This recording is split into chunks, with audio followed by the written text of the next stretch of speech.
ఒకవైపేమో భారీ తుఫాను, చుట్టూ కొండ ప్రాంతం. నా వెనుక కానీ, ముందు కానీ ఎవరూ లేరు.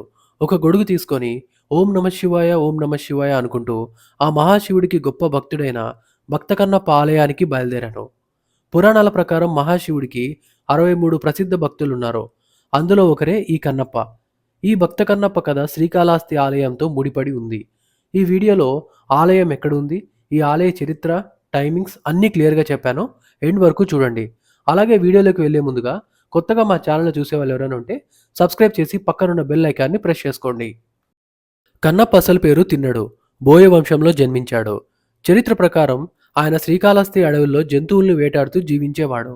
ఒకరోజు అతనికి అడవిలో ఒకచోట శివలింగం కనిపించింది. అప్పట్నుంచి తిన్నడు దానిని భక్తి శ్రద్ధలతో పూజిస్తూ తను వేటాడి తెచ్చిన మాంసాన్నే నైవేద్యంగా పెడుతుండేవాడు. ఒకసారి శివుడు తిన్నడి భక్తిని పరీక్షించదలిచి తిన్నడు పూజ చేయడానికి వచ్చినప్పుడు శివలింగంలోని ఒక కంటి నుంచి రక్తం కార్చడం మొదలుపెట్టాడు.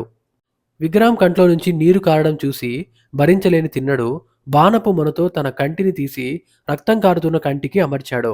వెంటనే విగ్రహం రెండో కంటి నుంచి కూడా రక్తం కారడం ఆరంభమైంది. కాలి బొటనవేలును గుర్తుగా ఉంచి తన రెండో కంటిని కూడా తీసి విగ్రహానికి అమర్చాడు. తిన్నడి నిష్కల్మష భక్తికి మెచ్చిన శివుడు అతనికి ముక్తిని ప్రసాదించాడు. అందువల్లే తిన్నడికి కన్నప్ప అనే పేరు వచ్చింది. శ్రీకాళహస్తిలో ఆ పరమేశ్వరుడు కింద ఉంటే ఆయన భక్తుడైన కన్నప్ప కొండపైనైతే ఉంటాడు. మీరు శ్రీకాళహస్తికి వెళ్ళినప్పుడు దర్శనం అయిపోయాక గేట్ నెంబర్ 4 పక్కనే ఈ భక్త కన్నప్ప ఆలయానికి దారి ఉంటుంది. గేట్ నెంబర్ 4 ద్వారా వెళ్తే ఖచ్చితంగా నడిచే వెళ్ళాలి. అదే మీరు కార్ మార్గం ద్వారా వెళ్ళాలి అనుకుంటే ఇలా సగం దూరం వరకు కొండపైకి వెళ్ళొచ్చు. ఇదే ఆ దారి. కానీ ఇక్కడి నుంచి ఇంకా సగం పైనైతే నడవాల్సి ఉంటుంది. ఈ ఆలయానికి స్పెసిఫిక్‌గా టైమింగ్స్ అంటూ ఏమీ లేవు. విజిట్ చేయడానికి బెస్ట్ టైమ్స్ అయితే మార్నింగ్ 7-9 అండ్ ఈవినింగ్ 5-7. ఈ టైమింగ్స్‌లో అయితే ఎండ తక్కువ ఉంటుంది. కొండపై నుంచి శ్రీకాళహస్తి వ్యూ అయితే చాలా బావుంటుంది. ఇంకా ఈ కన్నప్ప ఆలయానికి పైన పార్వతీ పరమేశ్వర విగ్రహాలైతే ఉన్నాయి. ఇది భక్త కన్నప్ప ఆలయానికి సంబంధించిన ఫుల్ స్టోరీ. మీకు ఈ వీడియో ఇన్ఫర్మేటివ్‌గా అనిపిస్తే లైక్ అండ్ కామెంట్ చేసి మీ ఫ్రెండ్స్ అండ్ ఫ్యామిలీకి షేర్ చేయండి. Thank you so much for watching.